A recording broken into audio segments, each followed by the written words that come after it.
जय हिंद एवरीवन, स्वागत है आपका वी नेशन ट्रिपल वन के एक नए एपिसोड में, जहां आपके लिए लेकर आते हैं इंडियन डिफेंस के प्रमुख अपडेट्स को सबसे पहले। तो चैनल को सब्सक्राइब करना मत भूलिएगा। आज के अपने अपडेट की हम शुरुआत करने वाले हैं अग्नि 5 मिसाइल को लेकर आई एक बड़ी अपडेट से। जैसा कि आप सबको पता है कि अग्नि मिसाइल के कई सक्सेसफुल टेस्ट जो हैं आयोजित किए गए, लेकिन इसी बीच मीडिया से बात करते हुए रक्षा मंत्री राजनाथ सिंह जी ने ये कंफर्म कर दिया कि भारत के द्वारा जो अग्नि 5 मिसाइल का डिप्लॉयमेंट है ये सक्सेसफुली पूरा हो चुका है और ये डिप्लॉयमेंट मिशन दिव्यास्त्र के अंतर्गत किया गया है। प्रेस कॉन्फ्रेंस को संबोधित करते हुए रक्षा मंत्री राजनाथ सिंह जी ने यह भी कहा कि अग्नि 5 जैसी मिसाइल एक स्ट्रॉन्ग मैसेज भेजती है कि भारत हर प्रकार से अपनी जो सोवर्निटी है इसको डिफेंड करने के लिए तैयार है और किसी भी थ्रेट को काउंटर करने के लिए भारत के पास अब हर प्रकार की जो मिसाइल्स हैं ये उपलब्ध है। अग्नि 5 की बात करें तो जो मिसाइल डिप्लॉय की गई है ये multiple independently targetable re entry vehicle technology, जिसको हम MIRV कैपेबिलिटी कहते हैं, उससे इक्विप्ड होकर यहाँ पर डिप्लॉय की गई है। MIRV का मतलब यह होता है कि मिसाइल मल्टीपल लोकेशंस को टारगेट कर सकती है, यानी एक सिंगल मिसाइल अलग अलग वॉरहेड्स को कैरी करती है और वो अलग अलग वॉरहेड्स अलग अलग लोकेशन को टारगेट करने में सक्षम होते हैं। अब इसमें जो कह सकते हैं ट्रेडिशनल या न्यूक्लियर दोनों प्रकार के वॉरहेड्स को डिप्लॉय करने में ये सक्षम है। अग्नि 5 मिसाइल को defence research and development organisation के द्वारा विकसित किया गया है। ये एक इंटरकॉन्टिनेंटल बैलिस्टिक मिसाइल है जो कि 5000 किलोमीटर से ज्यादा की रेंज के साथ आती है। चाइना इसको लेकर ये क्लेम करता है कि भारत इसकी असली रेंज को छुपा रहा है और चाइनीज मीडिया हमेशा से ये क्लेम करती आई है कि इस मिसाइल की जो एक्चुअल रेंज है वो तकरीबन 10,000 किलोमीटर के आसपास हो सकती है, जो कि एशिया के साथ साथ यूरोप के बड़े हिस्से को टारगेट करने में सक्षम है। इसके अलावा भारत बड़ी संख्या में इन मिसाइल्स को डिप्लॉय कर रहा है ताकि हर प्रकार की जो थ्रेट है उनको काउंटर किया जा सके। मिशन दिव्यास्त्र एक कोड नेम है जो कि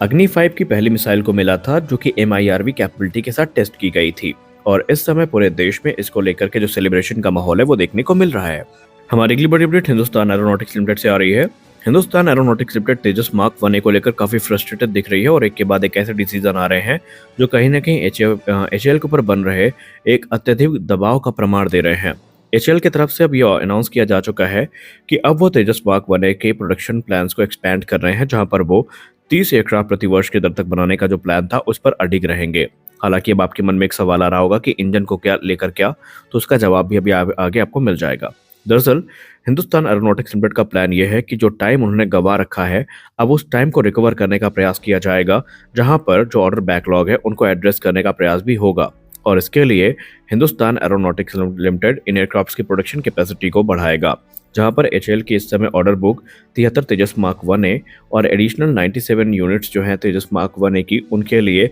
रेडी हो रही है, तो वहीं अभी जो HAL का प्रोडक्शन रेट है वो काफ़ी लो है। इसके अलावा HAL को 10 तेजस ट्रेनर्स का जो मैन्युफैक्चरिंग है वो भी पूरी करनी है और ये सभी एयरक्राफ्ट 2029 तक डिलीवर कर देने हैं ताकि बाद में तेजस मार्क 2 प्रोग्राम पर फोकस किया जा सके। अब इन सारी रिक्वायरमेंट्स को पूरा करने के लिए HAL 16 एयरक्राफ्ट प्रति वर्ष की दर तक अपने बेंगलुरु डिवीजन से बनाएगा और एडिशनल जो 5 यूनिट एनुअली है वो नासिक फैसिलिटीज से बनाई जाएंगी और बाद में नासिक पर प्रोडक्शन लेवल जो स्केल है उसको 9 यूनिट तक स्केल अप किया जाएगा। तो ऐसे में आने वाले भविष्य में तकरीबन 30 एयरक्राफ्ट प्रति वर्ष की दर तक का जो टारगेट है उसको हिट करने का प्रयास किया जाएगा। अब रही बात इंजन को लेकर के, तो HAL ने कंफर्म कर दिया है कि एयरक्राफ्ट बनते रहेंगे और जैसे जैसे चरणबद्ध तरीके से इंजन हमें मिलते जाएंगे तो उनसे इक्विप करके जो एयरक्राफ्ट है वो डिलीवर किए जाते रहेंगे। खैर, कुछ लोग HAL के इस डिसीजन को सराह रहे हैं तो कुछ लोग इसे HAL पर बन रहे प्रेशर का परिणाम बता रहे हैं कि अत्यधिक प्रेशर के चलते HAL को यह निर्णय लेना पड़ रहा है। तो कुछ लोग जनरल इलेक्ट्रिक F404 सिलेक्शन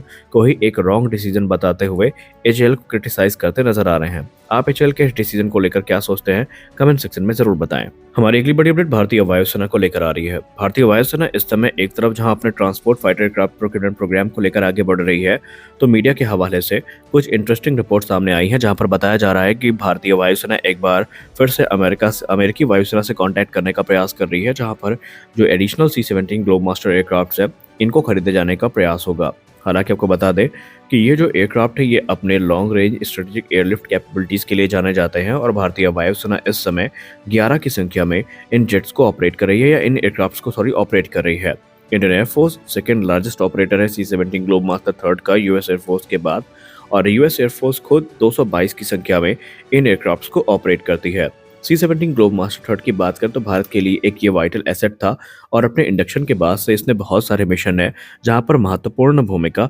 निभाई है। अगर हम मीडिया के हवाले से बात माने तो इस समय भारतीय वायुसेना इन्हीं कैपेबिलिटीज से प्रभावित होकर एडिशनल 5 एयरक्राफ्ट्स के लिए अमेरिका से बात करने वाली है। प्रीवियसली भारत के पास एक क्लियरेंस मिला था जहां पर 3 एडिशनल यूनिट जो थी बोइंग की प्रोडक्शन लाइन से C-17 को लेकर के वो भारत को खरीदने का मौका मिला था, लेकिन अनफॉर्चुनेटली भारत सिर्फ एक ही एयरक्राफ्ट को मैनेज कर पाया और बाकी की दो एयरक्राफ्ट है ये अलग अलग ऑपरेटर्स के द्वारा खरीद लिए गए। अब यहाँ पर क्योंकि भारतीय वायुसेना को खरीदना चाहती है तो अमेरिका वायुसेना के साथ संपर्क करेगी ताकि वो अपने बेड़े में से ही 5 एयरक्राफ्ट भारतीय वायुसेना को बेचे। लेकिन ये चीज़ें इतनी आसान नहीं होने वाली हैं क्योंकि भले ही अमेरिका के पास 200 से ज़्यादा यूनिट्स हों, लेकिन अभी भी जो यूनाइटेड एयरफोर्स है वो यूनाइटेड स्टेट्स एयरफोर्स है उसको ऐसा लगता है कि उनके पास इनकी कमी है और वो खुद इस प्रकार के एयरक्राफ्ट की ज़रूरत को महसूस कर रहे हैं। तो देखना ये है कि क्या भारत की इस रिक्वेस्ट को जो एडमिनिस्ट्रेशन है उससे मंजूरी मिलेगी, क्या अमेरिका इसको बेचेगा? क्योंकि अगर ऐसा हो जाता है तो निस्संदेह 5 एयरक्राफ्ट भारतीय वायुसेना की जो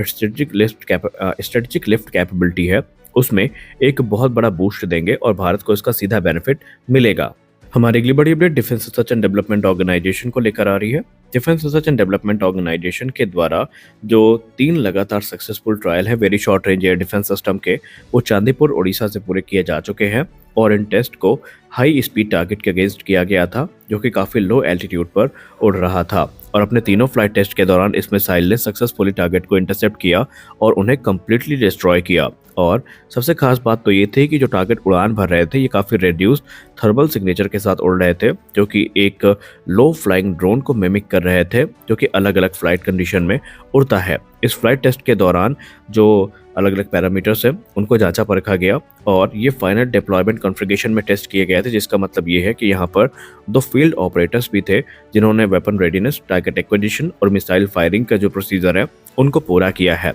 और अब ये माना जा रहा है कि ये air defence system basically deployment के लिए तैयार है। आपको बताते चले कि भारत इस समय अलग अलग रेंज के जो एयर डिफेंस सिस्टम है उनको तैयार कर रहा है, जिसमें short range air defence system, medium range air defence system और long range air defence system शामिल हैं। शॉर्ट रेंज में हमारे पास इस समय ये जो वेशोरैट यानी very short range air defence system है ये उपलब्ध हो जाएगा कुछ ही दिनों में, जो कि हेलीकॉप्टर, ड्रोन्स या फिर मिसाइल्स को टारगेट करने में सक्षम होगा। और मीडियम रेंज में हमारे पास QR, MR, SAM और आकाश जैसी मिसाइल सिस्टम है। तो वहीं लॉन्ग रेंज में हमारे पास प्रोजेक्ट कुश के अंतर्गत जो एडवांस मिसाइल्स हैं वो तैयार की जा रही हैं और S-400 एयर डिफेंस सिस्टम तो भारत के पास है ही, जो भारत की ताकत को कई गुना ज़्यादा बढ़ा चुका है। Very short range air defence system एक man portable air defence system है जिसे DRDO के द्वारा विकसित किया गया है और इसमें DRDO के अलग अलग जो लैब है वो कोलैबोरेशन में शामिल थी, जिसमें रिसर्च सेंटर इमारत भी शामिल थी और ये इंडियन आर्म फोर्सेस को बहुत जल्दी अलग अलग बैचेस में प्रदान किए जाएंगे। तो आज के इस वीडियो में बस इतना ही।